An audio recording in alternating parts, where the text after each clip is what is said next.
ಕರ್ನಾಟಕದಲ್ಲಿ ಏನು RSS public ಪ್ರಾಪರ್ಟಿಗಳಲ್ಲಿ government ಪ್ರಾಪರ್ಟಿಗಳಲ್ಲಿ ಮತ್ತು ಗೌರ್ಮೆಂಟ್ ಮಂದಿರಗಳಲ್ಲಿ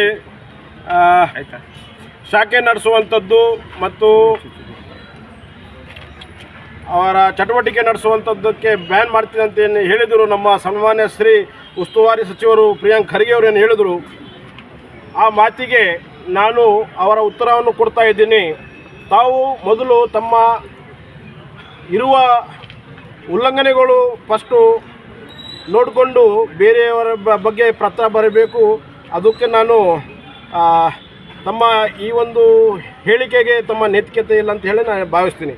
ಯಾಕಪ್ಪ ಅಂತಂದ್ರೆ ಇವತ್ತು ಕಲಬುರಗಿ ಜಿಲ್ಲೆಯಲ್ಲಿ ಏನು SP ಆಫೀಸ್ ಇದೆ ಅದ್ರ ಬಗಲಗಡೆ BR ಅಂಬೇಡ್ಕರ್ ಸ್ಮಾರಕ ಸಮಿತಿ ಅಂಥೇಳಿ ಆ ಒಂದು ಏನು ಕಲ್ಯಾಣ ಮಂಟಪ ಇದೆ, ಅದು ಘೋಷಣೆ ಆಗಿದ್ದು ಸರ್ಕಾರ ಘೋಷಣೆ ಮಾಡಿದ್ದು ಕಲ್ಯಾಣ ಮಂಟಪ ಸಲುವಾಗಿ. ಯಾರು ಬಡವರ ಮಕ್ಕಳಿದ್ದಾರೆ, ಯಾರು ದೀನ ದಲಿತರಿದ್ದಾರೆ ಅಂಥವರ ಮದುವೆಗೆ ಕಲ್ಯಾಣ ಮಂಟಪಕ್ಕೆ ರೊಕ್ಕ ಕಟ್ಟೋಕ್ಕಾಗಲ್ಲ ಅಂತ ಹೇಳಿ ಆ ಒಂದು ಸ್ಮಾರಕ ಸಮಿತಿ ಮಾಡಿದ್ದು.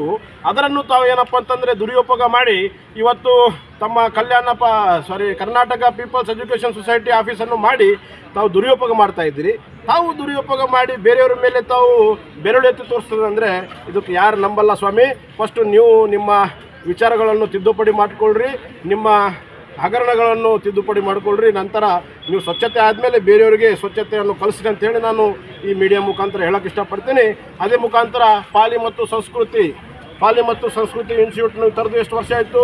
15 ವರ್ಷ ಆಯಿತು. 15 ವರ್ಷದಿಂದ ಈ ಕಡೆ ಒಂದು 10 ಹುಡುಗರಿಗೆ ತಾವು ಸರ್ಟಿಫಿಕೇಟ್ ಕೊಡಲಿಲ್ಲ. ಅಲ್ಲಿಂದ ಇವ ಪಾಲಿ ಓದಿ ಹೋಗ್ಯಾನ, ಇವ ಸಂಸ್ಕೃತಿ ಓದಿ ಹೋಗ್ಯಾನ ಅಂತೇಳಿ ನೂರಾರು ಕೋಟಿ ತಾವು ಅದರಲ್ಲಿ ಬಜೆಟ್ ಎತ್ತಿ 12 ಎಕರೆಯಲ್ಲಿ ದೊಡ್ಡ ಬಂಗ್ಲಾ ಕಟ್ಟಿ ಇವತ್ತು ನಿಮ್ಮ ಟ್ರಸ್ಟಲ್ಲಿ ಖಾಲಿ ಆಸ್ತಿ ಮಾಡ್ಕೊಂಡು ಕೂತಿದ್ರಿ. ಅದು ಎಲ್ಲ ಸರ್ಕಾರ ರೊಕ್ಕ ನಿಮ್ಮ 1 ರೂಪಾಯಿನೂ ಹಾಕಿಲ್ಲ.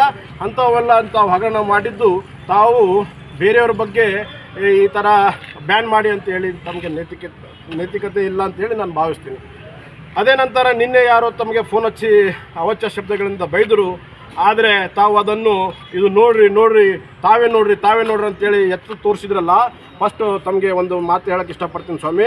ತಾವು ಮೊದಲು ನಿಮ್ಮ ಬಾಯಿಯಲ್ಲಿ ಬರುವ ಮಾತುಗಳನ್ನು ಸ್ಪಷ್ಟವಾಗಿ ಮಾಡಿಕೊಳ್ಳ್ರಿ.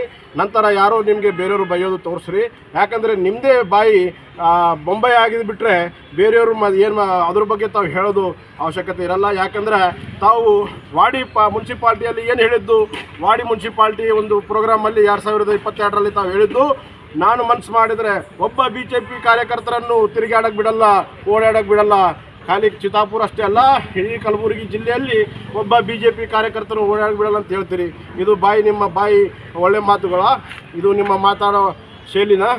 ಅದೇ ನಂತರ ಮೊನ್ನೆ ಏನು ರೈತರು ಬೆಲೆ ಹಾನಿ ಆಯಿತು, ಆ ಬೆಲೆ ಹಾನಿ ಆದಮೇಲೆ ನಮ್ಮ ಮೀಡಿಯಾ ಬಾಂಧವರು ತಮಗೆ ಸವಾಲು ಕೇಳಿದರು ಏರ್ಪೋರ್ಟಲ್ಲಿ. ಅದರಲ್ಲಿ ತಾವು ಏನು ಹೇಳಿದ್ರಿ?